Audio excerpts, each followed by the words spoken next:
Hey, welcome back to the Ping Pong Flick Show. My name is Chris Wong. We're going to cover some more DC Films material, starting off with the DCEU. Apparently, Revenge of the Fans podcast has released the rumored Birds of Prey story. I'm not going to tell you the story just in case you don't want to be spoiled at all, but I kind of dig it if you get on to reading it, and I'm going to put the link to that story reveal in the description below. So check it out if you don't care about being spoiled at all. It does have your cast of characters. It seems like it's going to revolve around Huntress and Black Canary, and Harley Quinn, and they're all going against Black Mask. And Cassandra Cain seems to have a pivotal role, kind of like in X-23 and Logan per se. But go ahead and check it out. It is intriguing, and I rather like the sound of it. And I don't know if it's really true. We'll have to see when the movie comes out, but it is intriguing and I like it, and I hope it is true. But in any case, it's going to be something fairly different, but very cool, very not original per se, but in terms of how superhero movies are now, it's pretty original. So I really dig it, and hopefully it does come true in that type of respect. But go ahead and check it out. The other thing is Aquaman got a new TV spot coming out. It does show Arthur Curry drinking, which they kind of did in Justice League. So it kind of has that same wavelength going there with that part. But it is a fun little TV spot. I like it. It's got some cool little moments, things we've already seen and things we haven't seen, but it's cool to see a little bit of that marketing start ramping up. And I'm already seeing the toys and the Lego at Target and Lego store, so I can see all those little touches of marketing, and I dig it. For fans of Aquaman, check that out. Aquaman TV spot doesn't have any major spoilers in it, just a couple scenes in there. Unless you don't want to see anything at all, then don't worry about it. But that's coming out in December, and all different dates of release for us in America. December 21st. I can't wait to see it. Now, the other movie that is, they're saying it's not part of the DCEU, where it's going to be called like DC under some kind of black label or Elseworlds or whatever, but it is the Joker film with Joaquin Phoenix. Recently on the set there seems to be a truck with the 1960s Batmobile, Adam West's Batmobile, being transported near the site, or probably even at the site, of the Joker film.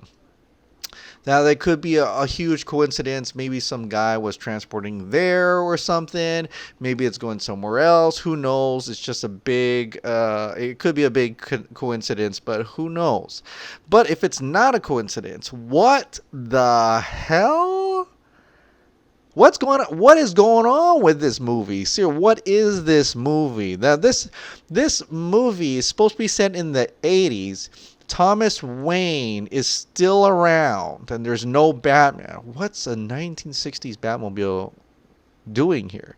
There's a lot of theories going around, and you probably already heard this, that maybe this is set in actual real life, with Joaquin Phoenix Joker taking inspiration from the Adam West's Joker timeline, and trying to be like that. That's why his suit is like that. So that could be true as well. But then it's still Gotham City, and there's a Thomas Wayne, so that's kind of weird in itself. Other things could be, and I thought about this, is that maybe that Batmobile is just really an Easter egg. It seems like a lot of work to bring it over, but movies have done Easter eggs with such great detail that it's really there for like a couple seconds. So who knows what that really is? Is this an alternate dimension? Is this, apparently it's not part of DCEU, but it is quite something. And makes a lot of people more intrigued for the film. Like, what is this? Is this a I don't even know if that's a spoiler. If it is a spoiler, they're really not hiding that. I mean, it was just right out in the open, and hopefully they're hoping we all forget about it. But 1960s Batmobile in a Joker film set in the 80s with Thomas Wayne still alive. I'm expecting some weird twist, or maybe I shouldn't be expecting. But in any case, it is strange and weird. And I don't know what to think about that. And I think a lot of people don't know what to think about that. But it gets me even more intrigued for the film. So it's because it's something we're not quite sure what's going to happen. Is this going to connect in some way? And it'd be kind of cool. I don't know if this is going to be M. Night Shyamalan cool in a way like how Split was actually part of the Unbreakable world. And if you guys don't know that, I'm sorry. But, Glass is coming out. But what if it's that kind of level? Like, what if Joker is set in that world, or some type of paradox, or something going on there, and we've all been fooled, and there's something like that, or it could just be a real cool Easter egg, or it could be set in real life. Who knows? But it is intriguing, or the other thing is someone's collectible, and they were just transporting to another area, and they just gave us a huge false narrative here. Would be very embarrassing if that was the case. But in any case, there's gonna be more things coming out, and out of the behind the scenes sets and things like that. And I'm kind of like hoping that not much more comes out, unless all these leaks is just fake. I don't know. Who knows what's going on with that movie? But it is a weird movie. And it's one of the more interesting movies. I'm not totally hyped for the Joker. I'm not like, oh, I can't wait to see the Joker film. Yeah. No, I'm just more intrigued by this movie and how it fits in the overall picture. Or does it start? It's really hot today. Or does it start something new? Does it start a different universe? And does it go off into a different tangent than what is originally intended? Or it really is a one-off, and they're just trying weird things with it, and they really don't have a plan. They're just making one-off standalone films. Who knows? But it is intriguing, and I thought I'd share that because I was like, what is going on? 1960s Batmobile. What the heck is going on? So that is it for pretty much the new stuff. There is something that came out on Screen Rant, and I kind of went into this, but there's a little bit more now. Remember those murals and things that behind the set scenes that John Aaron Garza from DC Films Hub had released? That he found. It's in that room where Wonder Woman was with a torch, and she's looking around, and she's like shocked to see something. And so we see what apparently is Darkseid in the middle. He's holding his staff, and you see all the Atlanteans and the Amazonians and the humans are fighting off this alien invasion, right? And then so there's also this concept art, and I think I have this in my book, and the guy doesn't have horns, and he has a weird looking staff, and so you're like, is this young, like a Darkseid? Is that Darkseid, young Darkseid? Is that him? And that kind of matches that mural in a way. So what if the original Justice League plan might have had Darkseid instead of Steppenwolf for the history lesson scene? And a lot of really cool, a lot of guys.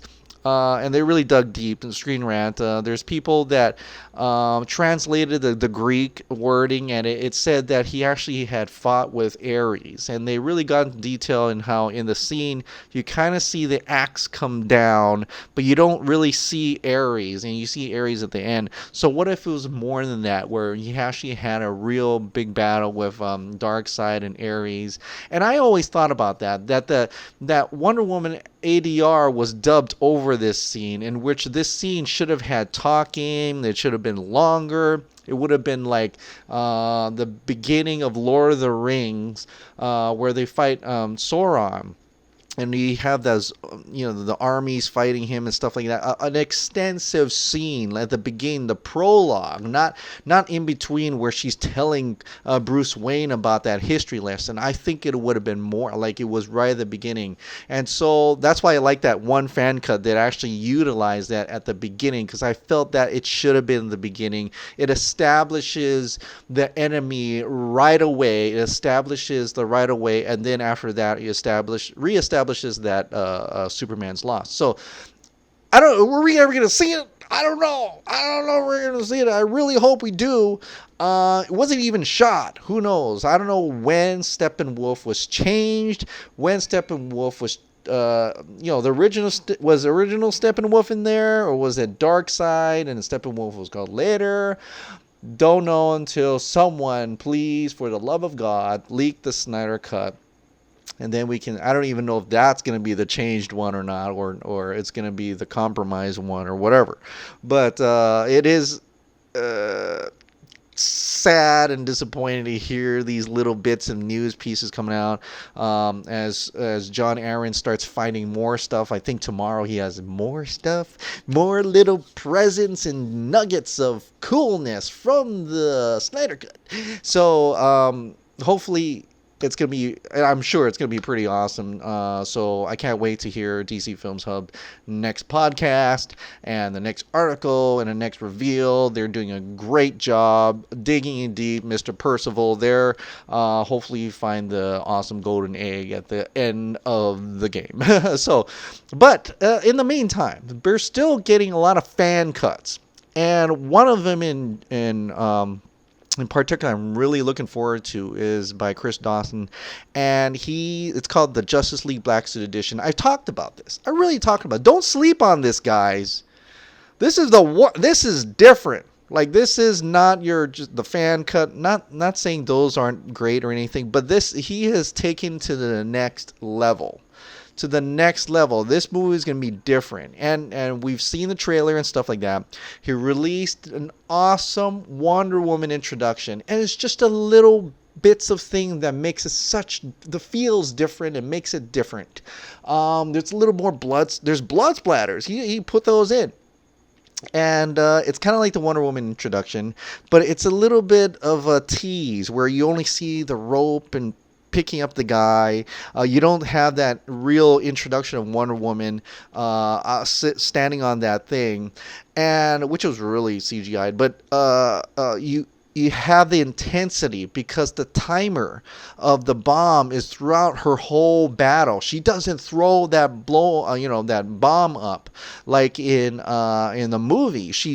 It goes all the way to the end, and she does the brace blast, and then we see that part in the trailer that's missing from the movie where the bomb blows up the building and the cops are thrown back. And I love this version of it. Please, also, no other cut that I think of had put in that original leg sweep and that hair flip that was in the trailer that I so love. Because it's that slow-mo and the way the dynamic shot. I really wish that was in the movie. Of course it wasn't, and a lot of fan cuts didn't put that in, but I'm glad. I am so happy the Black Suit Edition and put this in. So like I said, don't sleep on this, guys. It's supposedly coming out this month, and I can't wait to see it. Not only will be maybe he's saying it's going to be different from what we've seen in the theaters and what we've seen so far. I am really looking forward to this, and I think you guys should be too. So be on the lookout for this Justice League, a Black Suit Edition. It's going to be something special, something completely different, I think. And there's going to be scenes. I mean, he uses other scenes, but it's okay because it's going to be. He's made it his own. That's what I want to say. He's made it his own. He's not like this is how the Snyder Cut's going to be. He really made it his own. But with this Wonder Woman introduction, I really felt this is what the Snyder Cut Wonder Woman introduction was most likely more like, because of that blow up, the brace and how the timer just cuts down all the way towards the end. So I like this a lot better than the the theatrical cut for sure, and some of the other fan cuts. So I can't wait to see the whole movie. Chris Dawson release the black suit edition cut. So I can't wait to see it. For that one, for sure, we're going to get. But we're still going to wait for the Snyder Cut. Hopefully someone leaks it. For a lot of us Snyder Cut fans, like Dave and everybody else, John, already pretty much said that Warner Brothers, or at least they have heard that Warner Brothers is not going to release it, and it's up to Zack Snyder or somebody out there to leak it somehow. But yet, there are fans that I'm going to support who are still going to try to attempt to give Toby Emmerich a call. And I'm going to do that this Friday. I think that's my time to give Toby Emmerich a call, Walter Hamada a call, Kevin Tsujihara a call. Seems people have been able to left voicemail messages on that. Does it amount to anything? Who knows? But at least we tried. And try we will. Until someone, please, for the love of God, leak the Snyder Cut already.